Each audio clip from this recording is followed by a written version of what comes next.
Hey folks, welcome to another episode of the No Cookies for You podcast. Uh, we got a nice, special holiday coming up. And no, it's not Halloween. October 1st, we've got the Maryland data privacy law coming through the pipeline and something that Amanda and I are going to talk about today. But, first, Amanda, how you doing? What kind of cookie do you have for us today? Doing well.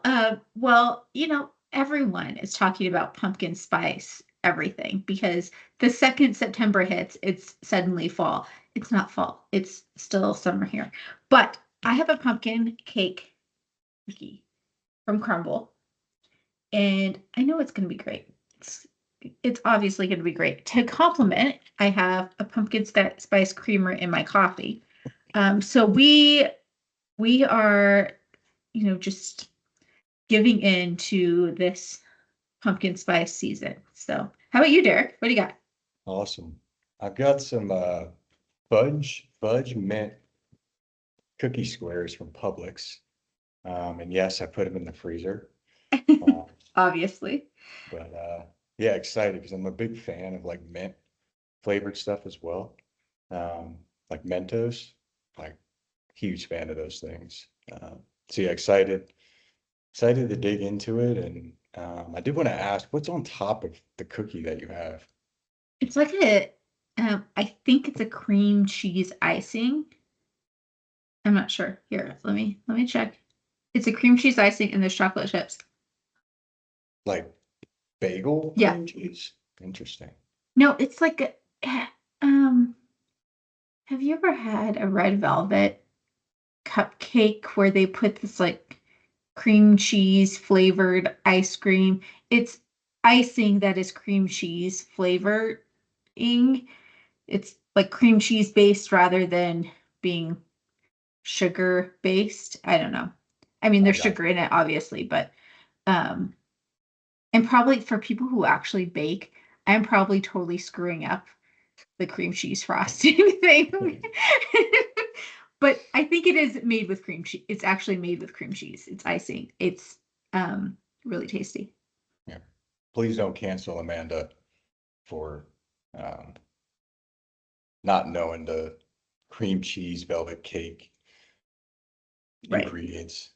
Um, so Amanda, I know we're talking about the Maryland data privacy law and really wanted your take on maybe some things that stood out to you and what they mean.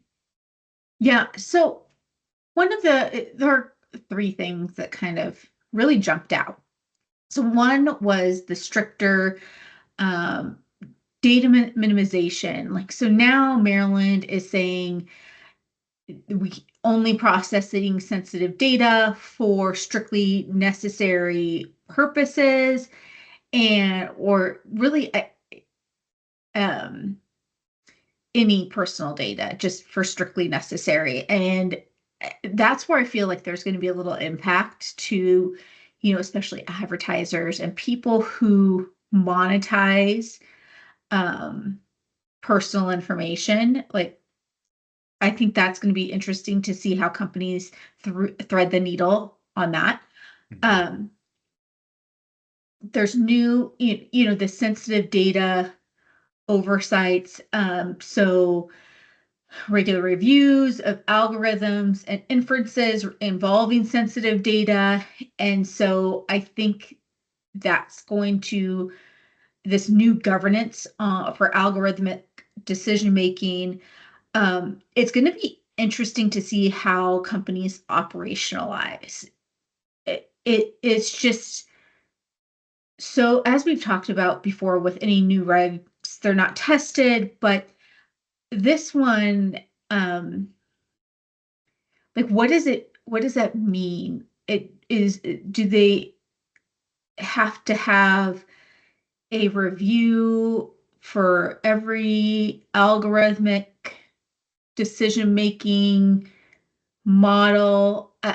It's going to be very strange, even if there is no personal information involved. So, uh, yeah, that's one that where I think that having someone that understands technology on your team, on your privacy team, I think will be invaluable because privacy professionals, especially if they grew up in the legal, a lot of people grew up in legal and maybe they're lawyers, don't understand really how to operationalize things with technology.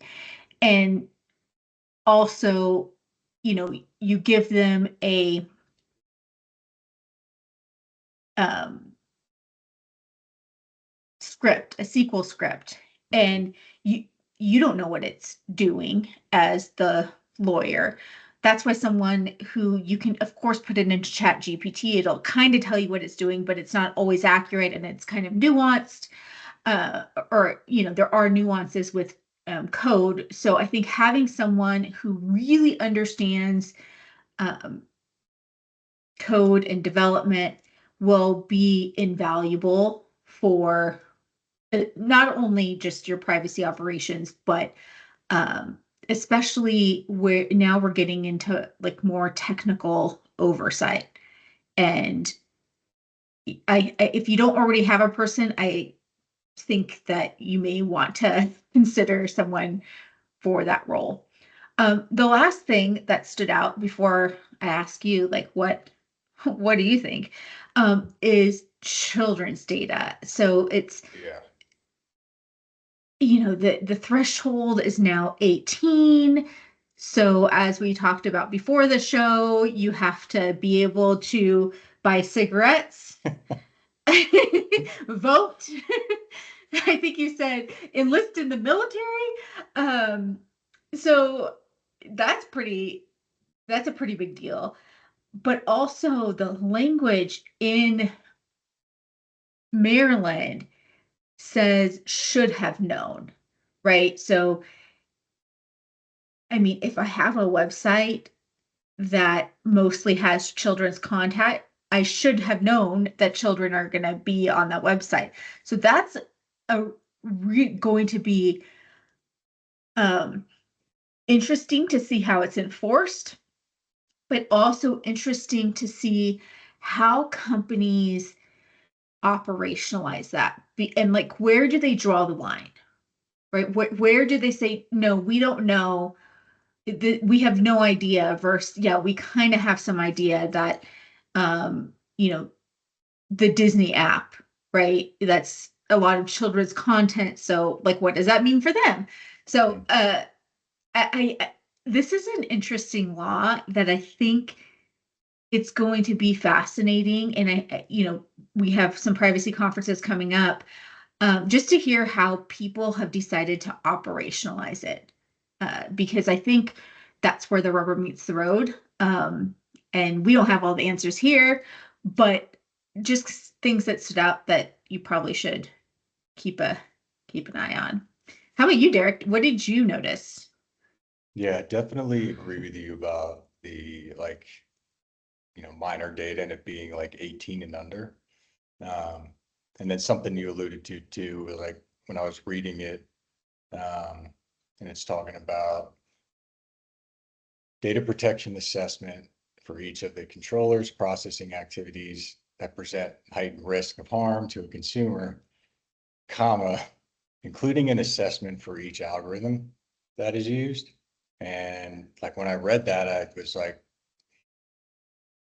that's really interesting. Like, do you What does now that have mean? to, yeah, like, do you need an assessment for, each script that might be processing personal data? And I think, you know, what you brought up earlier too, and like conversations we had, I think on the first or second episode is like, I think it just means that like you almost have to have somebody that is a little bit technical, that kind of Yeah, understands for sure. code and um, how to decipher it and at least speak a little bit of the language. And Uh, know what it's doing, because like you can yeah. have a piece of code, you can scan that, but if it's not like, you have to have someone that understands what it's doing and be able to engage with the engineering team saying, okay, you have shared this piece of code with us. I see that we're asking for these permissions. Can you tell me more about why? right? And so maybe there's a perfectly reasonable explanation for it, but yeah. Sorry, I didn't Yeah. mean to jump in and No, steal. no, all good. I mean, this is open conversation because like when I read that, I was like, yeah, I want to get Amanda's opinion on it. Um, and I think too, like improved documentation on like say a script or something. Like I Yeah. know you can like do like comments in code and stuff and um, maybe that's not the best practice. Um, but I think like having like good documentation, especially ones that are like processing data, Hmm. um, just having like good documentation somewhere, um, I think is gonna be key as well. And then you and I talked about this a little bit. He's like, so we have AI writing a lot, writing a lot of code, Hmm. right? Hmm. Um, so, is like, how do you find out if something is doing something if it's like AI writing the code? Like, I know there's, human intervention, but like if it ever gets to that point where it's like maybe one person and then AI is writing all the code, like, how do you account for that? Is there now like a market for, another different kind of AI that'll look at Hmm. these things and be like, hey, this is Hmm. processing, personal data or has these identifiers in it. So yeah, it's really interesting to think about. Yeah. And yeah, that was the one thing that really, really stood out to me because it's, you know, I'm sure a lot of you are familiar, right? Like you roll out a PIA, maybe you get some pushback, from the business. Does this mean another assessment? Like, is it Right. more work that folks have to do? So yeah, real interesting to think about. Yeah, this is going to be an interesting law to see. I'm sure, I hope actually that PSR coming up will have, some Maryland will be a topic because this, yeah, we, it's untested and it's really tricky to operationalize some of these. And it's going to vary by business. Like each business is going to take a different approach because they have a different risk profile and they're involved in different processing. Um, so this is not like a one size fits all solution. What's something that just popped in my head as we were talking about it too, just the algorithm thing. I think it would be big for like tags and like your, cookie governance program. And, if somebody wants to put like a new tag or script on your site, I think maybe there's something to that where it's like, hey, this is, you know, really big and is gonna like help us with like assessing all tags and cookies or tags that'll Mhm. drop cookies. Um, so yeah, maybe there's something to that. Just kind of thinking out loud Yeah. there. Yeah. Um, We could build a tool, Derek. No cookies could have a product offering, really, really do big things here. yeah, and Um, if it doesn't pass the assessment, it's like no cookies for you.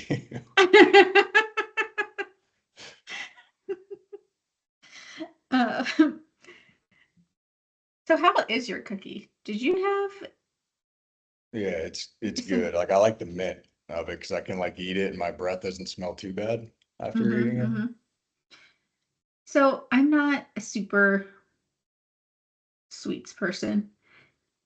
And especially with frosting, I always like knock it off. Like if I get a cupcake, I always knock off the frosting just because it's too much. But if it's cream cheese frosting, I make an exception.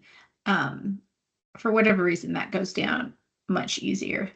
This is amazing. The iced oatmeal mini that I ate yesterday from Crumble, because I got a 3-pack, obviously, um, was bomb.com. It was so good. say bomb.com? Yeah, I've never heard that before. I think it's a California thing. Like growing up.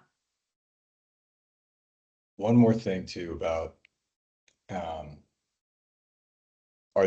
is Maryland like, I saw like the division. Is that like who's gonna be the like Enforcement authority? agency. Yeah, I think so. okay. I Eh, thought that was kind of cool. It's like the yeah, division. the mafia.